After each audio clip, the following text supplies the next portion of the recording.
예, 다시 인사드리겠습니다. 잘 쉬셨습니까? 예, 졸음을 쫓기 위해서 2시간 하다 보면 졸려요, 또. 예, 그래서 졸음을 쫓기 위해서 한 10분 정도는 필요하다고 봤습니다.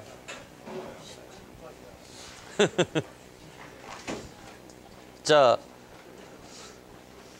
동돌골과 서돌골이 이렇게 양분이 됐을 때, 그 수나라가 이제 거의 멸망의 그 징후로 보이니까 고구려 원정에서 실패를 한 다음에 그때 그 동돌권이 역으로 이제 이의제의를 씁니다. 수나라 내 반란 세력들을 이제 그 지원을 해가지고 그 세력들로 하여금 수나라를 무너뜨리고 새로운 그 수나라가 무너지면 또 돌고래 그 땅을 접수를 하던가 아니면 거기 새로 세워진 나라에 조공을 받을 수 있는 그런 희망이 있거든요. 그러니까는 역으로 또 이번에는 돌고래 그 수나라의 반란 세력을 지원해서 이의제의 전략을 취하게 되는데 돌도권은 누구를 그 지원을 주로 많이 했냐면 당고조 보이시죠?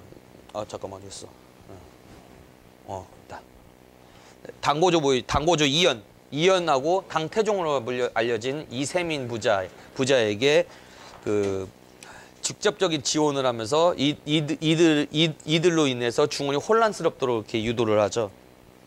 그래서 결국은 이연과 이세민 부자가 수나라 전체 반란을 다 평정을 하고 당나라가 세워졌을 때 가장 지대한 역할을 하고 큰 그 역할을 했던 민족이 돌고래입니다. 근데 문제는 뭐냐면 이 돌고래 당나라가 세워지고 나서 이 당나라가 돌고래 말을 잘 안 들어. 의도했던 거하고 정반대 방향으로 가는 거예요. 그래서 동돌고래 마지막 간 이름이 힐리가안인데 이 힐리가안이 당나라 국경지대와 장안 인근까지 침입해서 약탈을 합니다. 말을 안 들으니까 당나라가 돌고래 말을. 그래서 이세민이 군을 관장을 했기 때문에 왕자들 중에서 이세민에게 번번이 패하고 마는데 그 패하고 마는 과정에서도 상당수의 많은 재물들이 약탈이 되어 갖고 돌아갔기 때문에 돌고래 세력이 약해지지가 않게 됩니다. 동북방의 고구려하고도 연합 관계를 형성을 하고 있었어요, 당시에. 그 초기에는 굉장히 많이 전쟁도 벌이고 전투도 벌이고 그랬지만은 결국 공동의 적은 뭡니까? 공동의 적은 중국 아닙니까? 중원 세력 아니에요. 그러니까 그 중원이 통합됐을 때 그 위력이 있어요. 한동안은 좀 그 위력이 있는 게 중원 통합했을 때 나라들, 수당 같은 나라들이죠. 근데 그런 나라들을 견제를 하려면은 그 나라 주변을 싸고 있는 강대국하고 손을 잡고 같이 연합해서 견제하지 않으면 안 되는 거예요. 그 시스템, 동북아의 시스템은 항상 중원을 견제하고 중원이 강대하면은 북방 민족이 서로 연합해가지고 견제하는 그런 역학관계로 나타납니다. 항상 그래요. 그런데 고구려가 수나라하고 전쟁을 장기간 계속하다 보니까 고구려도 그 세력이 약화가 되기 시작한 거죠. 사실 수나라 같은 경우는 중원 자체를 통일을 했고 그 중원에 있는 물자들이나 이런 것들을 끌어올렸고 그런 부분 때문에 수나라가 나중에 무너지는 그런 결과를 낳겠지만 고구려 같은 경우는 중원의 땅 절반 정도 중원의 절반 정도밖에 안 되는 그 땅이기 때문에 더 어떻습니까? 약해질 수밖에 없는 거죠. 그래서 수나라와의 전쟁에서는 승리를 했지만 고구려인들도 적지 않은 내상을 입었기 때문에 국경 인근의 말가라고 거란인들이 그 사이에 독립을 하게 됩니다. 예. 송말말갈의 일부가 돌고래 때 기속을 하고 또 이 송말말갈이 돌고래가 고구려의 국경 사이에 살게 되면서 이들이 이제 고구려 국경도 약탈도 하게 되고 자연스럽게. 그리고 반대로 이제 당시 중원 혼란기에 있었던 그 당나라 초기 시대 때니까 당나라의 국경도 약탈도 하게 되고. 그리고 도굴과 고구려 사이에는 수나라라는 강대국이 있었기 때문에 당나라가 생기기 전에 수나라는 강대국이 있었기 때문에 대수항쟁을 위한 동맹도 결성이 돼요, 따로. 그리고 고구려하고 돌궐이 무려 7차례 사신이 다녀갑니다.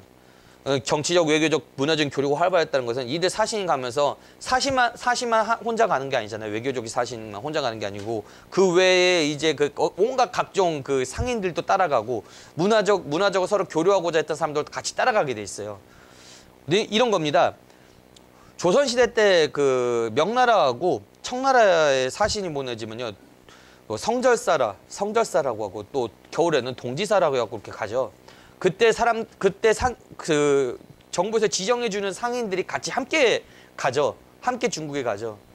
그리고 또 거기서 이제 물건 사고 팔고 하는 것도 있지만은 그런 사람들도 있었고, 같이 이렇게 그 중국에 가서 학술적인 교류를 하고 싶어 하는 학자들도 있어요. 학자들을 가서 중국에 있는 명망인 유학자들하고도 교류도 하고, 그리고 그 사이에서 연안 박지원의 경우는 그 사이에서 중국의 그 각 지역을 돌아보면서 열하일기도 쓰고 그렇죠.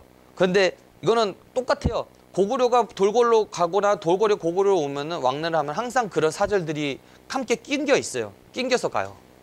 그래서 두 나라 사이에는 당연히 그 외교적, 문화적 그리고 정치적인 교류가 활발할 수밖에 없었던 거죠. 예. 그래서 고구려가 북쪽 신성 근처에 관실을 엽니다. 그래서 상업적인 부분에서도 교류를 서로 할 수 있었는데 이때 고구려가 필요한 것은 뭐냐면 뭐니 해도 고구려는 말이 필요했죠. 돌고래는 말이 풍부하죠. 기마병이 강력해야 당시에 기마병이 강력해야 전쟁에서 우위를 점하죠. 보병하고 기병의 싸움이니까. 보병보다도 기마병이 더 우세한 건 사실이니까요. 당시에 그러니까 이렇게 생각하시면 됩니다. 현재로 보면은 탱크 한 대 사들였다. 예를 들어서 말 한 마리 탱크 한 대 뭐 이렇게 생각하시면 쉬울 겁니다.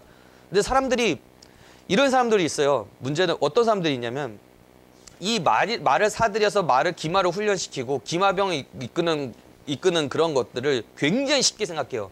돈이 굉장히 많이 들어가거든요. 예컨대 이런 거거든요. 말 한 마리 사는 게요. 굉장히 비싸요.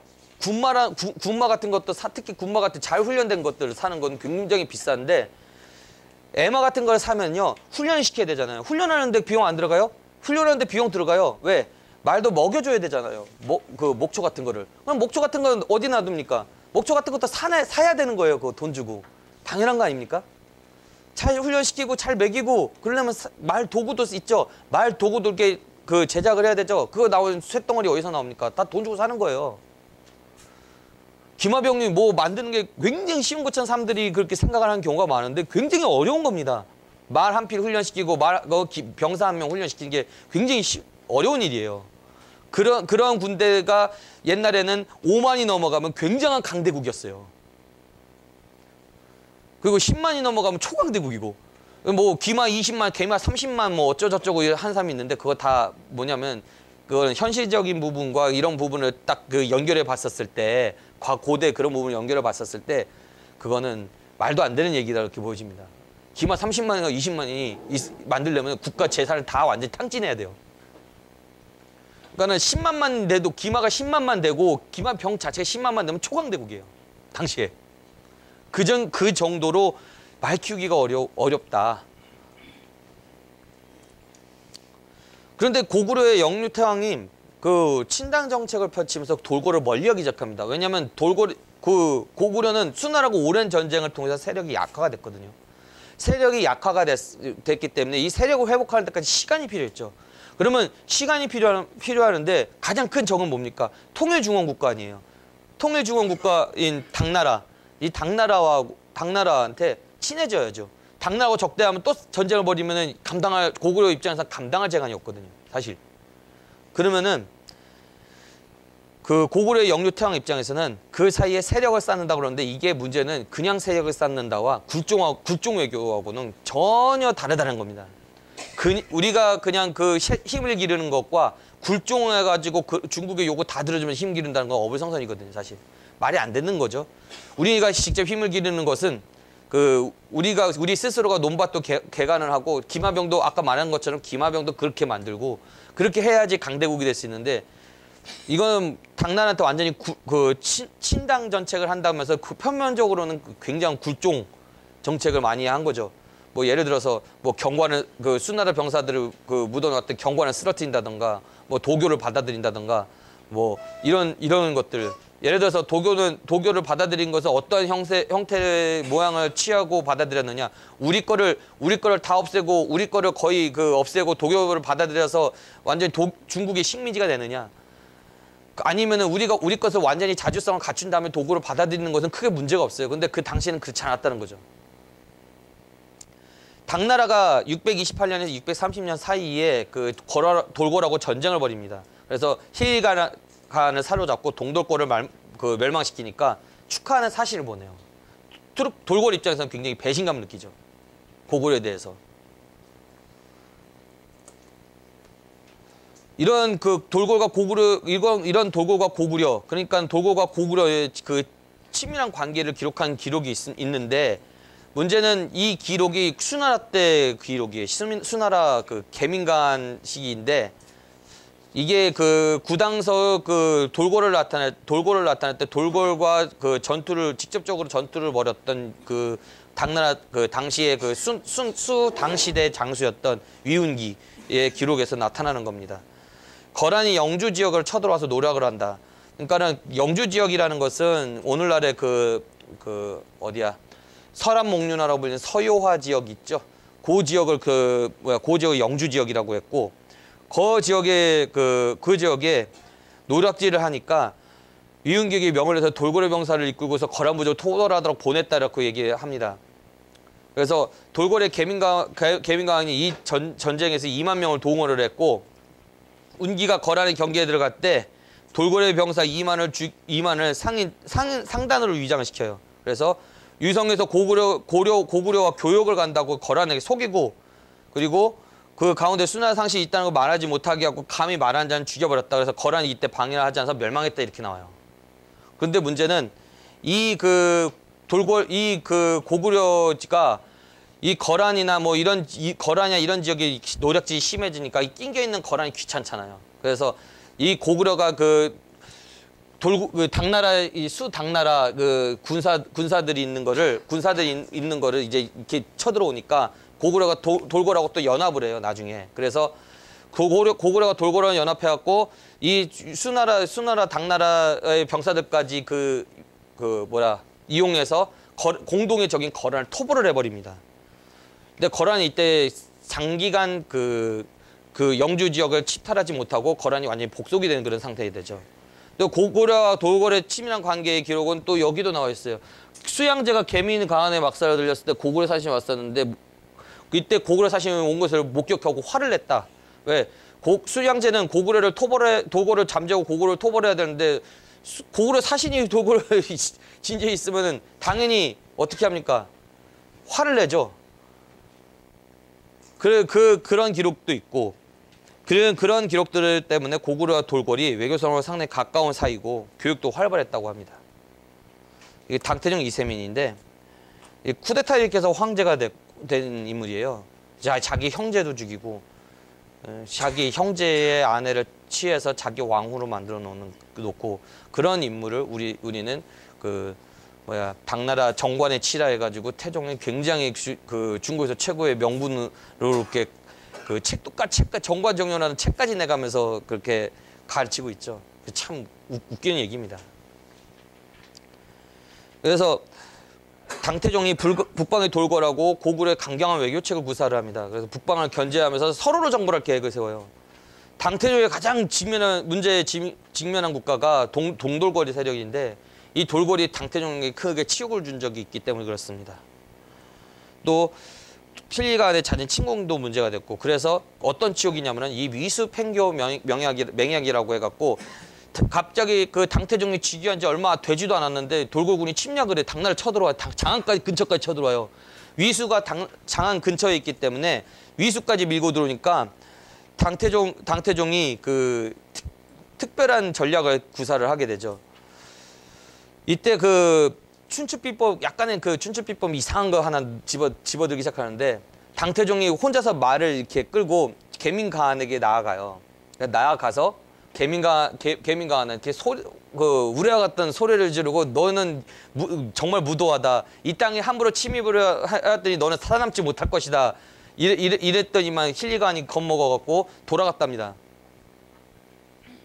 이게 중국 기록으로 나와요, 이런 거에. 근데 문제는 이게 중국 기록이 뭡니까? 조금만이라도 뭔가 자기한테 그 치욕적인 거 있으면 그 상내 그쵸? 막 그렇게 쓰죠. 막 뭐를 그 상내 뭐였단다. 아 갑자기 갑자기 생각이 안 나. 그렇죠. 아 위치이한.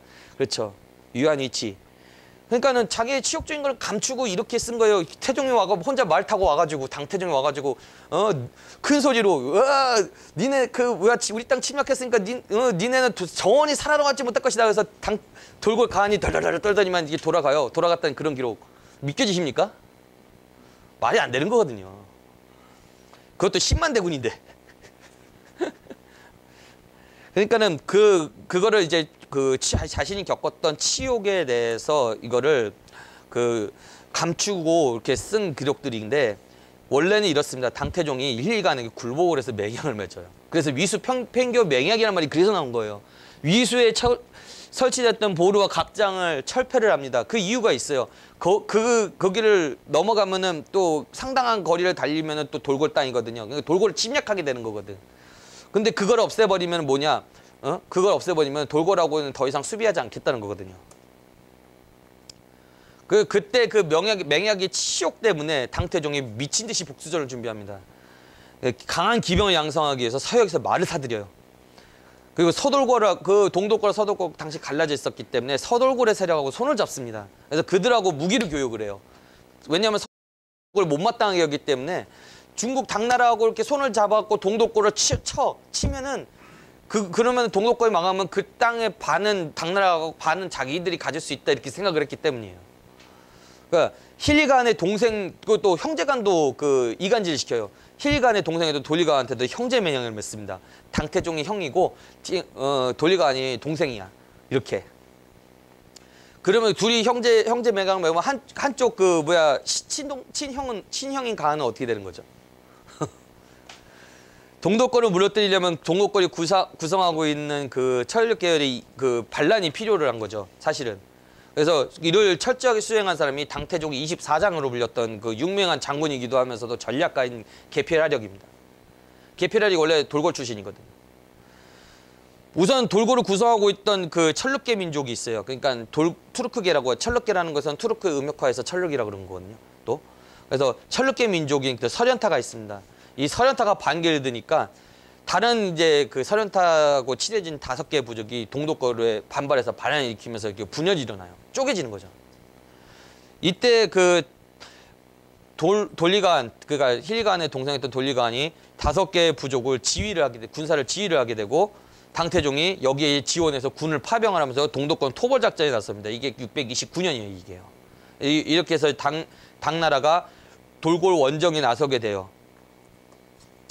그래서 설련타의 족장이었던 이난이 힐리간을 그 공격을 해서 타격을 입혔고 당태종이 전략가 이정하고 이세적 그 고구려를 멸망시켰던 주적이죠. 이세적은 이적이라고도 합니다. 당태종 24장 중에 하나예요. 이 이적으로 하면 힐리강을 공격하기 위해서 마침내 돌골을 멸망시켰다라고 이렇게 나옵니다. 그래서 대돌골 제국이 멸망한 이후에는 당나라가 있고 가운데 거란이 조그맣게 낑기고 그리고 위에는 북쪽에는 이제 설련타가 있는 거고 고구려하고 송말말가 있는 거죠. 이런 형세로 동북아시아가 짜여지게 되는 거죠. 돌골 제1제국이 당나라에서 멸망한 다음에 서돌골 지역이 있어요. 근데 그 지역에는 키르기스스탄의 그 조상이에요. 키르기스탄의 조상이면서 같은 투르크계 민족입니다. 이들 민족을 카르룩이라고 불렀고 카르루크는 또 갈라룩이라고 부르기도 합니다. 그래서 투르크계 계열이었던 설련타도 이때 갑자기 강성해지면서 이 부족들 토벌하기 시작한 거고 이렇게 그 돌골이 지배했던 중앙아시아나 동북아시아 판세가 그 상당히 어지럽게 되는 그런 형국을 갖게 되고 그 사이에 당나라가 굉장히 발전을 하게 되죠. 태종이 정권에 치하면서.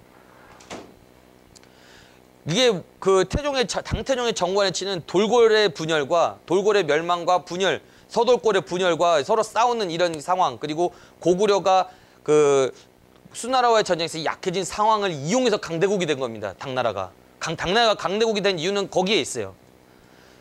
설련타의 인한가안이 셀렌가강이라고 있어요. 그 보면은 몽골 지역에서 울란바토르 쪽으로 해가지고 셀렌가강이 있는데 그 방면을 이용해서 위구르의 일족들하고 그 회골이라고 불리는 민족들하고 공동으로 연합해서 자기네 또 다른 국가를 만들어요.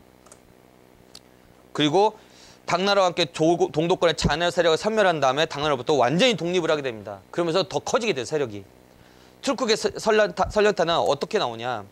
사산왕조 페르시아 사마르칸트 지역을 공략하는 공략도에서도 보시다시피 이렇게 강력한 군사력을 이끌고 또 그 실크로드의 주요 도시들을 그 섭렵을 하게 되는 거죠.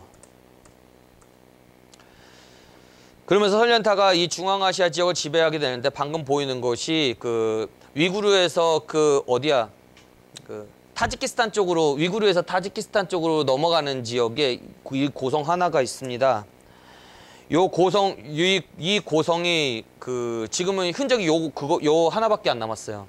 그래가지고 많은 부분에서 고증도 되고 그랬지만 이 성이 그 옛 설련타가 이 지역을 중심으로 해갖고 당나라도 습격을 하고 그랬던 지역으로도 알려져 있습니다. 특히 안시성 전투 때 우리 고구려하고 당나라하고 전투를 벌였던 안시성 전투 때 그 설련타가 그 당나라를 때렸기 때문에 공격을 했기 때문에 그 당태종이 수만의 군사를 잃었어도 돌아갈 수밖에 없었던 상황을 만들어 놓은 건 사실이잖아요. 그래서 그 당나라를 괴롭혔던 설련타의 출발 지역이 바로 여기입니다. 그리고 이러한 설련타의 서방 지역에 대한 토벌은 실크로드의 대부분 지역이 설련타에서 완전히 거의 장악이 되면서 설련타가 갑자기 당나라를 압도할 수 있을 정도로 위협세력이 된 거죠.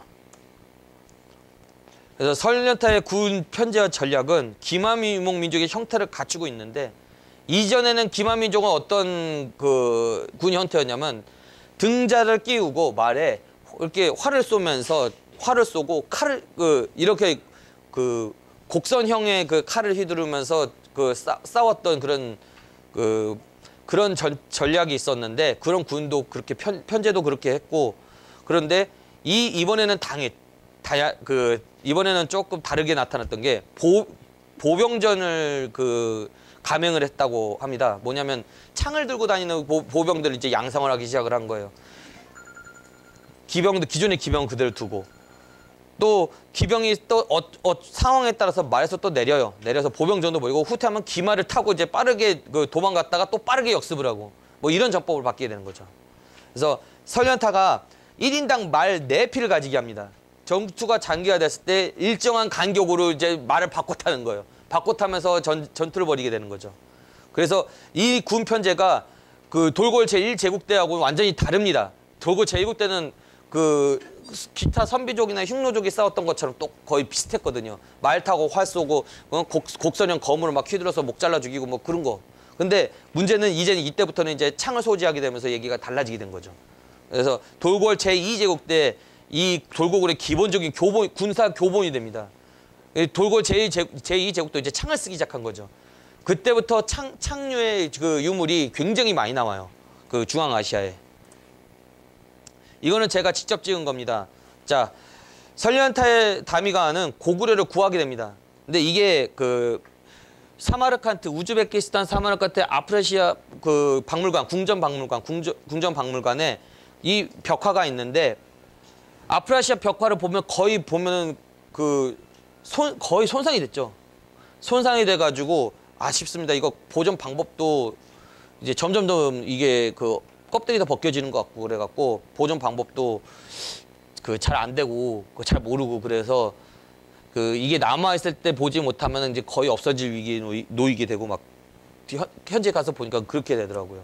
그래서 예, 이거 아주 잘생긴 제 모습인데 예, 원래 제가 한임을 합니다. 자, 여기 보면은 여기 뭐라 써 있어요? 코리안이라 써 있죠. 코리안, 그렇죠. 이게 고구려인이라는 거예요. 그때 연개 소문이 안시성을 구해달라고 파병 파병이 아니라 사신을 파견했는데 이 사람들이라는 거죠. 이 사람들 그 학예사도 한국말로 유창하게 코그려 그래요. 예, 고구려는 말을 발음 못 쓰고 커구려 그래요. 예, 좀 색달랐습니다, 발음도. 그러니까 이 사람들도 고구려를 안다는 거죠. 이때 당태종이 분노를 합니다. 왜냐하면 그 안시성을 조금만 더 두면은 함락할 수 있었는데 갑자기 설현타가 그 틈을 타서 자기네 장안사까지 진격을 해오니까 당태종 입장에는 고구려를 완전히 정복을 못하게 되는 거 아니에요. 그러니까는 당태종의 분노가 장난 아니게 된 거죠. 그래서 647년에 설현타를 격파를 하고 이들 설현타가 멸망한 이유는 똑같아요. 이재희 당태종은 그냥 그걸 넘어갈 유인이 아니죠. 당태종이 정치를 잘한 것도 있지만 군사를 다루는 부분에서 상당히 능숙했는데 외교적인 부분도 굉장히 능숙했고 당태종 같은 경우는 이런 설련타 주변에 있는 설련타를 무지하게 싫어하는 다른 투르크 종족들을 막 설득을 시켜요. 그래서 그들을 이용해서 칩니다. 또 중국의 이의제이는 항상 북방민족이 분열과 항상 그런 맥을 같이 해왔어요. 분열과 이런 분열과 또 뭐랄까 어쨌든 분열이라고 하죠. 그게 항상 맥을 같이 해왔는데 그렇게 왜냐하면 그렇게 해서 각계격파를 하는 거는 통합되었을 때 이 민족들과 전쟁을 붙으면 항상 중국이 밀렸거든요. 그러니까 이런 게 따로따로 분열시키고 각계격파를 해야지 중국이 굉장히 유리했던 겁니다. 당시에. 그거는 지금도 마찬가지일 거예요. 그리고 이 설련타가 무너지게 된 것은 또 영계소문도 조치를 취하지 못한 것은 또 이런 부분이 있습니다. 고구려가 또 도와줄까봐 미리 고구려 국경에다 또 군대를 따로 파견해갖고 막 공격은 하지 않고 농성을 벌이고 있으면 고구려가 군을 못 내요. 그러면 그 사이 설련타 때리는 거죠. 그리고 이 설련타가 멸망하고 나서 서독고도 같이 멸망합니다. 그리고 당나라의 이런 지배에 저항하는 다른 돌고래 세력하고 칼록 세력은 계속 고구려하고 사귀면서 계속 교류를 하는 거예요. 그래서 키르기스탄에 가면은 키르기스탄 가면은 고려인 중에서 특이한 고려인이 있습니다. 어떤 고려인이면 중앙아시아에서 가장 오래된 고려인이 있어요. 키르기스탄에 가면. 그들이 한 130명 정도 살아요. 키르기스탄에. 근데 이 사람들이 서기 7세기 중반부터 이주해 온 옛 고려인이라는 거예요. 가장 첫 고려인. 고구려 사람이라는 거죠, 말 그대로. 고구려인 후예라는 거죠. 근데 이런 사람들이 키르기스탄에 약 120명 정도 아직도 살고 있어요. 근데 그 사람들 한국말 전혀 못해요. 러시아말 씁니다. 왜? 오랫동안 러시아화 되었기 때문에 말은 러시아화 쓰는데 그 사람들이 하는 문화적인 거나 뭐 이런 민속놀이나 이런 걸 우리하고 똑같아요. 씨름도 즐기고. 소그드인하고 까룰룩 키르기스탄 사람들이에요. 우즈베키스탄 지역은 피지베인들은 페르시아계 소그드인이고 임금은 왕이나 귀족들은 키르기스인들이에요. 그래서 설련타는 매우 고구려하고도 가까운 사이였고 키르기스탄하고도 굉장히 가까웠는데 중국이 당나라가 회유를 하면서 당나라 쪽으로 완전히 복속이 돼서 오히려 당나라의 말을 듣고 설련타를 공격하는 그런 역사를 갖게 되죠. 그래서 이게 661년에 고구려 멸망하기 7년 전 얘기거든요. 연개소문이 사마르칸트 키르기스계 카룰룩에 사신을 보냅니다. 근데 이게 645년 안시성 포위 당시 때 사신을 보냈던 사마르칸트하고는 아프라시아 얘기하고는 좀 한참 뒤의 얘기죠. 그래서 이때 이게 당나라의 국경을 협공을 협공하자고 제안을 했지만은 이거는 공식적인 기록이 없어요. 왜 제가 출연을 했냐면은 그런 아까 말씀드렸던 120명 중에 한 명을 제가 만났는데 그 사람이 그런 얘기를 하더랍니다. 당신네 나라 코리아에서 당시에 사신이 와가지고 함께 우리 조상들하고 함께 같이 공격하기로 했었다. 근데 문제는 이 고려인들이 그렇게 약속을 못 지켰다. 왜냐면 이게 당나라하고 고구려하고 이렇게 그 전쟁 당시에 그 661년 전쟁을 벌이고 있는 그런 상황에서 고구려에서 같이 사실을 갖고 이렇게 한다는 거는 당시 그 서독골의 그 도읍으로 또 다른 도읍 안서도읍을 도읍으로 지배하고 있던 그 당나라군이 워낙 견제가 심했기 때문에 또 고구려군이 넘어오는 것도 넘어오지도 못했고 우리도 글로 넘어가지 못했다는 거지. 그리고 그거에 대한 역사에 대해서 굉장히 뭐랄까 좀 안타까워하는 그런 안타깝게 생각하는 그런 게 있었습니다. 이게 그래서 구전으로 전해 내려온 거기 때문에 추론이 가지고 온 겁니다. 그리고 665년에 카를록이 멸망을 하고 카를록이 멸망하니까 고구려도 멸망하고 이때 고구려 유민들이 사방으로 이렇게 흩어지게 되죠. 당나라에게 멸망한 이제 고구려인들이 5만 명과 고구려 유민 5만 명과 당나라와 고구려 왕이었던 보장왕과 그 대신들이 장안으로 끌려가고 이런 거죠. 이렇게 해서 이렇게 영주에 한 번 모였다가 장안으로 끌려가고 또 고구려의 부흥운동을 했던 사람들이 또 건모잠 장군이 또 당시에 국왕이었던 안승에게 살해되고 안승이 신라에게 투항을 하죠. 그래서 보덕 국왕의 직위를 받죠. 그리고 나머지 사람들은 또 이제 말갈족으로 도망을 가고 또 나머지 유민들은 어디로 가냐면 이렇게 타고 돌골로 들어갑니다. 유구르하고 이제부터 그 얘기를 할 거예요. 예, 알겠습니다. 거란 쪽으로 넘어간 유민들이 말갈족과 함께 발해를 세우는 주축이 됩니다. 특히 어떠한 그 주축이 되냐면은 대조영이 그 지역에 대조영이 있었거든요. 대조영이 그 영주를 탈출해서 어디로 갑니까? 천문영으로 넘어가서 천문영에서 당나라군을 격파하고 발해를 세우죠. 동모산에서. 예. 그리고 보장왕이 그 다음에 요동 군왕으로 임명받아서 안동 노부에 발령이 되고 이 보장왕은 고구려 부흥운동을 비밀리에 지원하다가 적발이 돼요. 그래서 사천성을 유배해서 거기서 유배당해서 거기서 죽습니다. 지금 사천성에 보장왕의 묘가 아직도 있어요. 예, 사천성. 예, 유배가 돼서 거란의 영주 지역이 바로 요 지역이거든요. 요 조양이라 불리는 요 지역이.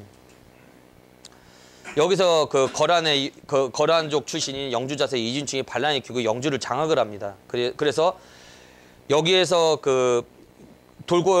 당나라에게서 밀약을 받았던 그 돌궐의 묵철관이 이진충을 토벌을 하러 와서 이진충을 정벌을 해요. 이때 그 영주에 머물러 있던 그 고구려 유민들이 대량으로 탈출을 하는 거죠. 그래서 천문영을 넘어서 발해를 세운다. 이런 거죠. 그래서 남은 고구려 유민들은 어디로 가냐면은 또 그 돌궐로 들어가게 되고 일태시 간에 의해서 돌궐 제2제국이 건국되었을 때 이 고구려 유민들이 대거 참여를 하게 됩니다. 그때 일태시 간이 고구려 유민들을 우대해서 관직에 등용하고 능력에 맞게 배분하면서 고려인들을 통치를 하게끔 하게 되죠. 그래서 이후에는 돌궐을 이끄는 실직에 세우는 세력은 고구려인이 됩니다. 왜냐? 굉장히 똑똑하거든, 고구려인이요. 또 그 중심적인 인물이 고문관이라고 하는 인물인데 지금 실제로 고문관이라는 그 기록이 남아 있어요. 고구려 왕족의 고문관이 돌궐을 말명해서 묵철관의 사이가 됩니다. 돌궐의 묵철관과 사이가 됐다는 말은 뭐가 되냐면 혈족으로 맺어졌다는 얘기가 되거든요. 그래서 고려왕으로 봉했고 고구려 민을 쉽게 통치할 수 있도록 배려했고 또 대진국이 건국되니까 직접적인 교역까지 하게 됩니다. 대진국과. 그 대진국이 세울 때까지 묵철관이 굉장히 많이 도와줘요. 예. 그리고 고구려 돌궐의 연합세력들이 이후 한참 이후에 이슬람으로 건너가서 셀주크 투르크 제국을 세우고 지배계국을 부상해서 코리 가문이 됩니다. 이런 고문관이라는 거는 실제 이렇게 기록으로 나와 있어요. 구당서 고안 144 돌궐전 상에 이렇게 나와 있죠. 자세한 건 그 자료집에 있으니까 읽어보세요. 고문관의 관한 기록은 책구원기도 나와 있습니다. 그리고 묵철의 딸인 아사나시 여자가 당나라로 기부했다 이렇게 나오는데 고문관이 그때 돌궐에 그 혼란이 일어났을 때 그때 당나라로 귀의를 했다는 기록이 있거든요. 그래서 그때 그 사건을 기록해 놓은 것이 묵철의 딸과 혼인한 그 고문관이 귀순했다 당나라로 이렇게 나오게 되는 거죠. 그래서 고문관의 고문관과 고공이라는 인물이 있는데 고공이도 똑같은 왕조 출신이에요. 그래서 돌궐에 유민을 데리고 들어가서 묵철가하는 게 망명했다. 그래서 고문관이 다시 자신의 딸을 주어서 사위로 삼았는데 그에게서 아들 한 명과 아들 하나가 생겼고 딸 한 명이 생겼다. 아들 고무서가 묵철가한이 암살을 된 다음에 그 묵철가한의 동생 퀴테크 장군의 사위가 됩니다. 또 예, 이렇게 연결이 돼요. 그러면 어떻게 됩니까? 이렇게도 혈통으로 연결되고 저렇게도 혈통으로 연결되죠. 그리고 그 딸, 킬테치킨 장군의 딸, 킬테킨 장군이 아니라 고무서의 딸이 비게카간의 양녀로 길러져요. 그래서 당나라를 견제하기 위해 토벌을 또 시작하면서 토벌하고도 뭐가 됩니까? 사동국가가 됩니다. 그래서 우리는 두 개의 사동국가를 갖고 있는 거예요. 돌궐과 토벌. 티베트도 그래서 우리하고 그때 혈족이 되는 겁니다. 이게 제 모습인데요. 돌궐 비문 해석하는 모습이거든요. 이게 어디에 있냐면 카자흐스탄의 아스타나 박물관에 있는 겁니다.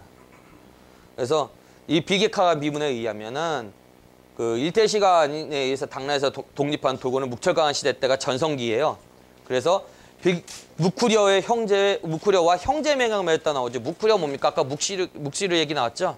똑같은 묵시르가 무쿠려 이렇게 연결되는 거 다 아시죠? 예. 탈라티켄 번역문에 이렇게 나와 있어요. 실제로 무쿠려와 형제 명약을 맺었다고. 바로 이러한 기록들, 이러한 책들에 다 이렇게 기록이 되어 있습니다. 이게 실제 터키 오르온 비문이나 뭐 이런 빌게카간 비문이나 이런 거는 굉장히 많이 남아 있어요. 이거 굉장히 많이 연구도 해놨고. 그리고 대조영에서는 이렇게 묵철가한이도 등장을 합니다. 이런 인물로. 그 묵철가한은 어떤 사람이냐? 카파간으로 이렇게 알려져 있어요. 카파간 카간으로. 중동에서는 굉장히 유명합니다. 중앙아시아에서 최고의 영웅이에요. 이 인물은. 그리고 원래 아사나 헤라는 이름을 갖는데 투르크시바는 쿠이를 읽어요. 회를 쿠이라고 합니다. 그리고 젊었을 때는 북초르라는 지위를 갖고 있는데 북쪽을 지키는 장군이라는 뜻이에요. 북초르라는 지위를 갖고 있었기 때문에 묵철이라는 거죠. 이름 자체가. 그래서 카파간이라는 것은 나라의 머리가 되는 칸이라는 뜻입니다. 투르크어로 지혜롭다를 뜻하는 명사예요. 그래서 이 사람의 이력은 조카의 자리를 탄탈해서 자기가 카간이 되고 집권은의 당나라 괴롭히고 동몽골 대다수의 부족들을 굴복시킨 명장이자 돌궐 최고의 영웅입니다. 그리고 이 사람은 터키 교과서에도 나와요. 최고의 영웅이니까. 거란 땅에 속해 있는 영조를 공격해서 폐허를 만들고 멸망을 시키고 당나라를 공격해서 이렇게 대부분 지역을 휩쓸죠. 굉장히 당나라 입장에서 굴욕적인 처사를 감당해야 할 정도로 묵철가한은 중국에서 당시 당나라에서 굉장히 두려워했던 인물이에요. 중앙아시아는 마찬가지였고 중앙아시아의 투르기스 쪽도 정벌하고 돌궐을 통합시키고 실크로드 원정에 나와서 실크로드를 장악을 하고 그리고 지속적인 당나라를 원정에서 괴롭혔기 때문에 당나라 황제가 너무 힘들어해서 돌궐의 묵철가한을 제거하는 왕으로 책봉하고 2000필의 비단에 상을 지불하겠다 공언까지 할 정도였습니다. 그래서 돌궐 제2제국이 이렇게 커집니다. 그리고 이 사이에 당나라와 돌궐과 싸우는 사이에 발해가 성장을 해요. 그리고 돌궐의 고구려 유민들이 어디로 가냐면 또 돌궐 자체 내분이 발생하면서 대부분 다 위구르를 통해서 카란 가진이 이쪽으로 통하면 이쪽으로 가면서 구르 이렇게 명칭도 변하면서 셀주크까지 오게 되는 그런 역사를 갖게 됩니다. 이븐 자바티가 뭐라고 기록을 하냐면 천산산맥 북쪽의 투르크인들이 고선지에 합력해서 자기를 공격할까 봐 그걸 경계했다라고 기록을 남겨요.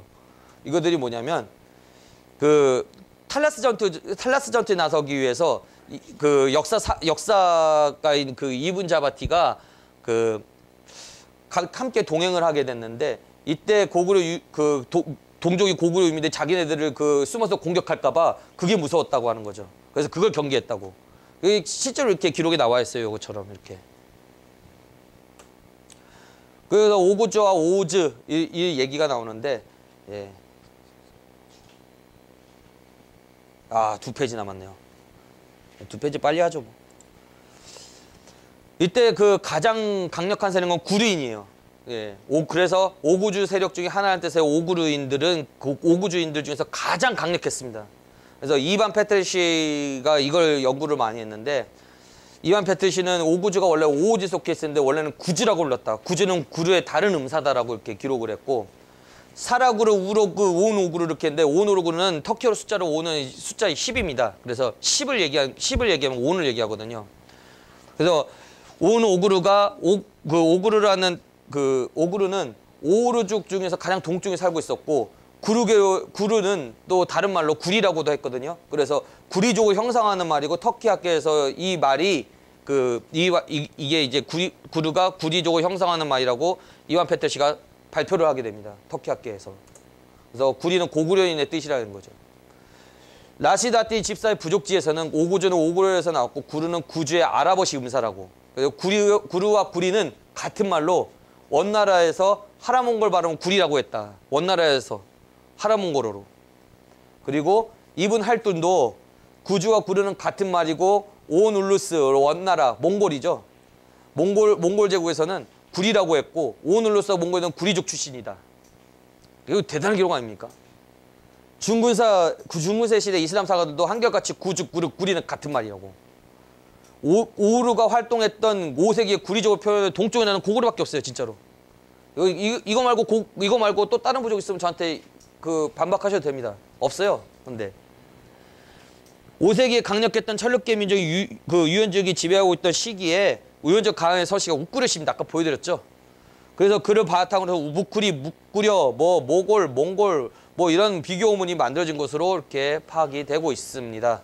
이런 기록들에서 이렇게 나오게 되는 거예요. 라시디 아틴의 집사와 이븐 할둔의 기록들입니다. 예, 키탑 알 이바르 이 기록에서 아까 방금과 같은 그런 기록이 나와요. 그래서 고구려가 이렇게 돌고래하고 터키하고 형제가 된 것은 본격적으로 형제가 된 것은 묵철가한의 딸이 고구려의 왕족 중에 하나인 고문관과 결혼을 해서 그들 사이에 자손을 낳았고 그들 사이에 또 자손이었던 딸 중에 하나가 또 티베트로 시집갔고 티베트도 우리하고 형제가 된 거고 그래서 고구려와 돌고래 형제가 된 것은 그때 시기였고 지금까지 이어서 우리는 형제 국가가 된 것이다 이렇게 얘기할 수 있습니다. 네, 여기까지 하겠습니다.